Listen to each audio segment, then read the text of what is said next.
بسم اللہ الرحمن الرحیم۔ السلام علیکم ناظرین، میں ہوں عرفان ہاشمی اور آپ کو پروگرام دو ٹوک میں لندن سے خوش آمدید کہتا ہوں، اور ہمارے ساتھ موجود ہیں ابراہیم راجہ صاحب۔ راجہ صاحب السلام علیکم۔ وعلیکم السلام۔ راجہ صاحب، آج کا دن جو ہے وہ صرف تحریک انصاف کے لیے سیاہ دن نہیں ہے، بلکہ یہ پاکستان کی سیاسی تاریخ کے لیے بھی سیاہ دن ہے۔ اگر آپ پاکستان کی سیاسی تاریخ کو اٹھا کر دیکھیں تو بہت سارے وزراء اعظم کو اسی طرح عدالتوں سے سزا دلوائی گئی اور انہیں اقتدار کی کرسی سے دور رکھنے کے لیے سب کچھ کیا گیا۔ آج بھی کچھ طاقتیں یہ کر رہی ہیں، اور جو سب سے خوفناک بات ہے، اس میں ہماری جمہوری جو طاقت ہونی چاہیے وہ استعمال ہوتی ہے۔ ایک فیصلہ آیا، اور اس فیصلے کے حوالے سے ہم اس پلیٹ فارم پر کئی گھنٹے پہلے ہی یہ بتا چکے کہ عمران خان کو سزا دے دی جائے گی، تیاری کی جا رہی ہے۔ اور جس انداز میں یہ کیس آگے چلایا گیا، حق دفاع چھینا گیا، لوگوں کو عدالت کے باہر یعنی اڈیالہ جیل کے باہر روکا گیا، عمران خان کا بیان جو ہے وہ ریکارڈ ہوتا ہے اور ساتھ ہی ان کو سزا سنا دی جاتی ہے۔ رائے صاحب، بہت سارے سوالات جڑے ہوئے ہیں، اور جو کیس کے میرٹس ہیں اگر اس کو دیکھا جائے وہ کیا کہتے ہیں، پھر عدالتی نظیریں وہ کیا کہہ رہی ہیں، اور پھر اس کے سیاسی اثرات کیا ہوں گے، یہ تینوں معاملات کا جائزہ آج کی اس نشست میں ہمیں لینا چاہیے۔ پہلی چیز رائے صاحب، آپ نے سنا ہوگا جو رپورٹ ہوا پاکستان کے ٹیلی ویژن چینلز کے اوپر کہ جج صاحب اٹھ کر گئے، پھر وہ واپس آئے، خان صاحب انہوں نے جو 342 کا بیان تھا وہ دیا، تو وہ چلے گئے، واپس آ کر انہوں نے کہا کہ میں آپ سے یہ سوال کر رہا ہوں آسان سا کہ سائفر کہاں پر موجود ہے، اور سائفر کے اس جواب کو عمران خان نے دیا کہ میں پہلے بھی اپنے بیان میں بتا چکا کہ یہ ذمہ داری کس کی تھی اور مجھے نہیں معلوم، وہ گم ہو گیا۔ اس کے فوری بعد انہوں نے کہا کہ خان صاحب اور شاہ محمود قریشی صاحب آپ میری طرف دیکھیں، اور پھر انہوں نے کہا کہ میں آپ کو 10 سال سزا جو ہے اس کیس کے اندر سنا رہا ہوں۔ رائے صاحب پھر اٹھ کے چلے جاتے ہیں، شاہ محمود قریشی صاحب آوازیں دیتے رہ گئے کہ حضور میرا تو بیان پہلے لے لیں، اور اس بیان کو نہیں لیا گیا۔ رائے صاحب اتنی اجلت کیا تھی؟ ایسا لگتا ہے کہ ایک جعلی ٹرائل ہوا ہے، ایک جعلی فیصلہ، اور ایک جعلی کورٹ سے ایک جعلی جج کی طرف سے آیا۔ میں یہ جعلی کا لفظ پتہ کیوں استعمال کر رہا ہوں؟ کیونکہ ان کے لگانے پر، اس ٹرائل کو چلانے پر اسلام آباد ہائی کورٹ کے فیصلے موجود ہیں جن کو چیلنج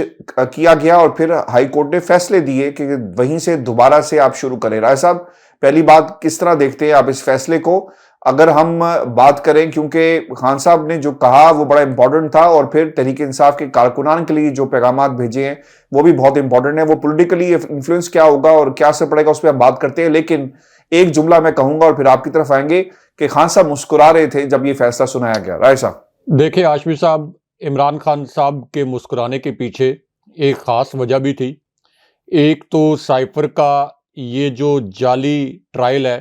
اس کو اسلام آباد ہائی کورٹ ایک مرتبہ نہیں 2 مرتبہ کالعدم کر چکی تھی۔ سپریم کورٹ اسی سائفر کیس میں عمران خان صاحب کو ضمانت دے چکی ہے۔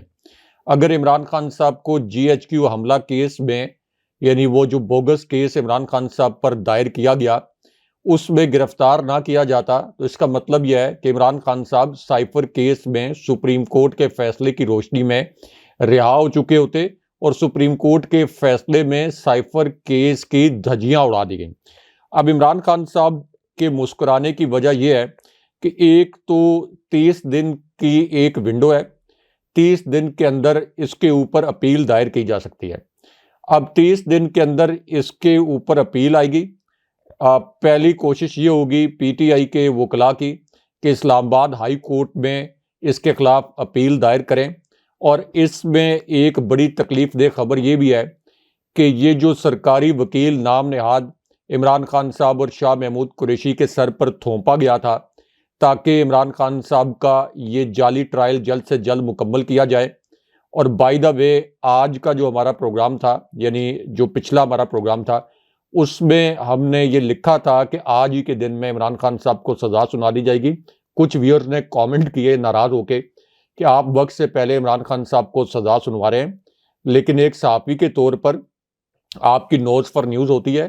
ہمیں پتا تھا کہ جج صاحب جس طرح سے جلدی میں ہیں اور وہ عمران خان صاحب کو سزا سنانا چاہتے ہیں. اچھا، ایک جو اسلام آباد ہائی کورٹ سے تکلیف دہ خبر آئی کہ اسلام آباد ہائی کورٹ میں جو پی ٹی آئی کی لیگل ٹیم ہے، قانونی ٹیم، یہ تقریباً پورا دن وہاں پر موجود رہی، اور یہ جو سرکاری وکلاء کی تقرری کے خلاف درخواست تھی اس کو وہ دائر کرنا چاہتے تھے، لیکن اگین اسلام آباد ہائی کورٹ کے چیف جسٹس عامر فاروق صاحب، انہوں نے اپنی روایت برقرار رکھی اور اس کیس کو، اس درخواست کو سماعت کے لیے مقرر نہیں کیا گیا. لیکن 30 دن کی ونڈو ہے. اسلام آباد ہائی کورٹ چونکہ پورے ٹرائل کو جعلی قرار دے چکی ہے، اس لیے ایک تو یہ بات 100% یقینی ہے کہ کوئی بھی سپیریئر کورٹ کا جج، کیونکہ سپیریئر کورٹ کا جو جج ہوتا ہے ہاشمی صاحب، چاہے وہ جسٹس منصور علی شاہ صاحب ہوں جو کہ سپریم کورٹ کے جج ہیں، چاہے وہ جسٹس طارق ہوں، وہ اس طرح کے بوگس ترین کیس میں بھی اگر ان کو کہیں سے پیغام بھی آ جائے کہ آپ نے اس فیصلے کو اپ ہولڈ کرنا ہے، تو وہ فیصلے کو اپ ہولڈ نہیں کر سکتے. اگر سپریم کورٹ کوئکلی اچھا میں ایک چیز عرض کر دوں کہ سپریم کورٹ آف پاکستان اپنے فیصلے میں رائے صاحب لکھ چکی تھی کہ مس انفارمیشن کی بات انہوں نے کی. پھر سپریم کورٹ نے یہ بھی کہا کہ جو سزا ہے، جو مس انفارمیشن جو پھیلائی گئی، اگر وہ مس انفارمیشن ہے تو اس میں زیادہ سے زیادہ سزا جو ہے وہ 2 برس کی ہو سکتی ہے. تو سپریم کورٹ کا ایک فیصلہ عمران خان کی ضمانت کے حوالے سے موجود ہے. اب یہ جو کیس کے میرٹس ہیں اس میں جو سب سے اہم چیز دیکھی جائے گی، ایک تو سپریم کورٹ کا فیصلہ، اور پھر اس کے ساتھ ساتھ آپ نے جو ڈیو پروسیس تھا کیا اسے فالو کیا.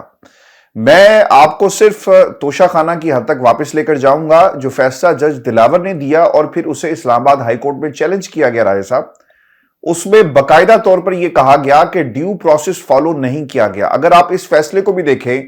شاہ محمود قریشی آواز لگاتے رہ گئے اور ان کی بات جو ہے وہ نہیں سنی گئی اور فیصلہ سنا دیا گیا. اور پھر یہ جو حق ہوتا ہے، یہ میں نہیں، صرف باقی جو ہمارے لیگل مائنڈز ہیں ان کا بھی یہ خیال ہے کہ جب آپ کو کسی شخص کو جو وکیل صفائی دیا گیا، جو وکیل مقرر کیا گیا اسٹیٹ کی طرف سے، اگر وہ اس پر تحفظات ہیں تو پھر معاملہ خراب ہو سکتا ہے. اور سپریم کورٹ آف پاکستان کی متعدد ججمنٹس موجود ہیں جب فیصلے جو ہیں انہیں ریورس کیا گیا، ریپریمانڈ کیا گیا. آپ کو یہ لگتا ہے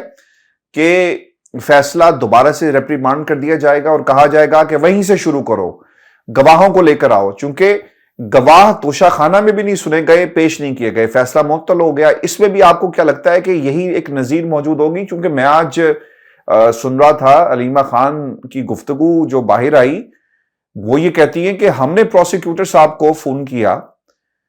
اور ان پروسیکیوٹر صاحب کو، جن کا نام بھی رائے صاحب ابھی تک پاکستان کے میڈیا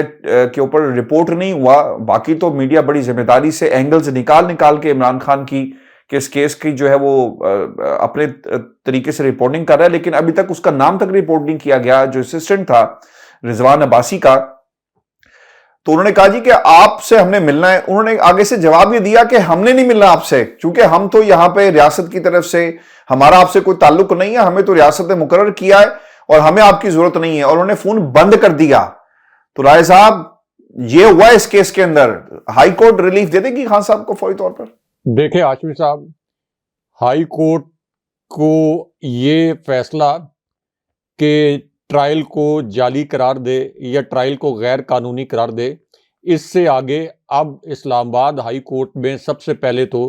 جو سرکاری وکلاء کی تقرری ہے اس کو چیلنج کیا جائے گا. دوسرا یہ کہ اسلام آباد ہائی کورٹ میں اب یہ ایک درخواست جانی چاہیے، جو پروبیبلی پی ٹی آئی کے وکلاء اس پر کام بھی کر رہے ہوں گے، کیونکہ اگر ایک مرتبہ پھر یہ ٹرائل قلعدم ہو گیا تو دوبارہ سے جج ابو الاسناد صاحب نے اپنی فیکٹری جو ہے وہ سٹارٹ کر دینی ہے، دوبارہ سے دن رات ٹرائل کریں اور پھر سے عمران خان صاحب کو سزا سنائیں. اول تو 2 دفعہ ٹرائل قلعدم ہونے کے بعد اس کیس کی قانونی حیثیت ویسے ہی ختم ہو گئی ہے، لیکن اس سزا کی معطلی کے لیے بھی اسلام آباد ہائی کورٹ کے اندر ایک درخواست جو ہے وہ جانی چاہیے. یعنی آپ یہ کہہ لیں کہ زیادہ سے زیادہ، چونکہ